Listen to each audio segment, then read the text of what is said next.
জুলাই গণঅভ্যুত্থানের স্মৃতি ও আত্মত্যাগকে শিল্পের ভাষায় তুলে ধরতে বাংলাদেশ শিল্পকলা একাডেমিতে শুরু হয়েছে বিশেষ প্রদর্শনী ক্যানভাস ২৪ মুক্তির মহাকাব্য, যেখানে শিল্পীদের তুলিতে উঠে এসেছে আন্দোলনের আত্মত্যাগ এবং স্বপ্নের দেশ গড়ার অঙ্গীকার। দ্রোহের লাল আর শোকের কালো রং, এই দুয়ে মিলে ক্যানভাসে তৈরি হচ্ছে অগ্নিঝরা ২৪-এর দিনলিপি। জুলাই গণ অভ্যুত্থান উদযাপন উপলক্ষে বাংলাদেশ শিল্পকলা একাডেমিতে চলছে আর্ট ক্যাম্প ক্যানভাস ২৪ মুক্তির মহাকাব্য। ১৫ জুলাই সকালে এই আয়োজন উদ্বোধন করেন সংস্কৃতি বিষয়ক মন্ত্রী নিতাই রায়চৌধুরী।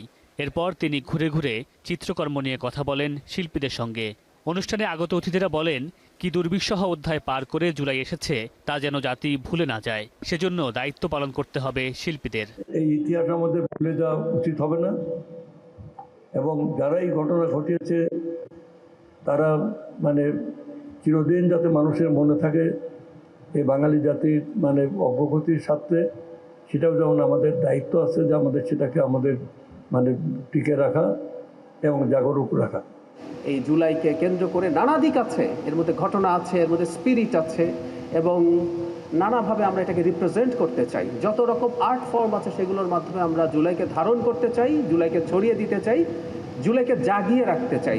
৩ দিন ব্যাপী এই আয়োজনে অংশ নেন বরেণ্য চিত্রশিল্পী মনিরুল ইসলাম, ডক্টর আব্দুস সাত্তার, কার্টুনিস্ট মোর্শেদ মিশু সহ দেশের বিভিন্ন প্রান্ত থেকে আসা তরুণ ও প্রথিতযশা ৫৫ জন শিল্পী।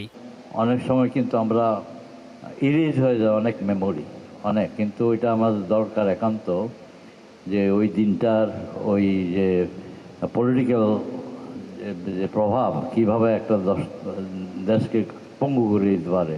হাসিনা যখন ব্যাক করার প্রসঙ্গটা তুলতেছে, তারপরে আসলে কি সিন কি ব্যাপারটা হবে, ওইটাই আসলে আমার কার্টুনটাতে আমি দেখানোর চেষ্টা করতেছি। ইতিহাসের গুরুত্বপূর্ণ একটি অধ্যায়কে শিল্পের রঙে তুলে ধরার এই আয়োজন স্মরণ করিয়ে দিচ্ছে আন্দোলনমুখর দিনগুলো, যেন শিল্পীর ক্যানভাসে জীবন্ত হয়ে উঠছে মুক্তির মহাকাব্য।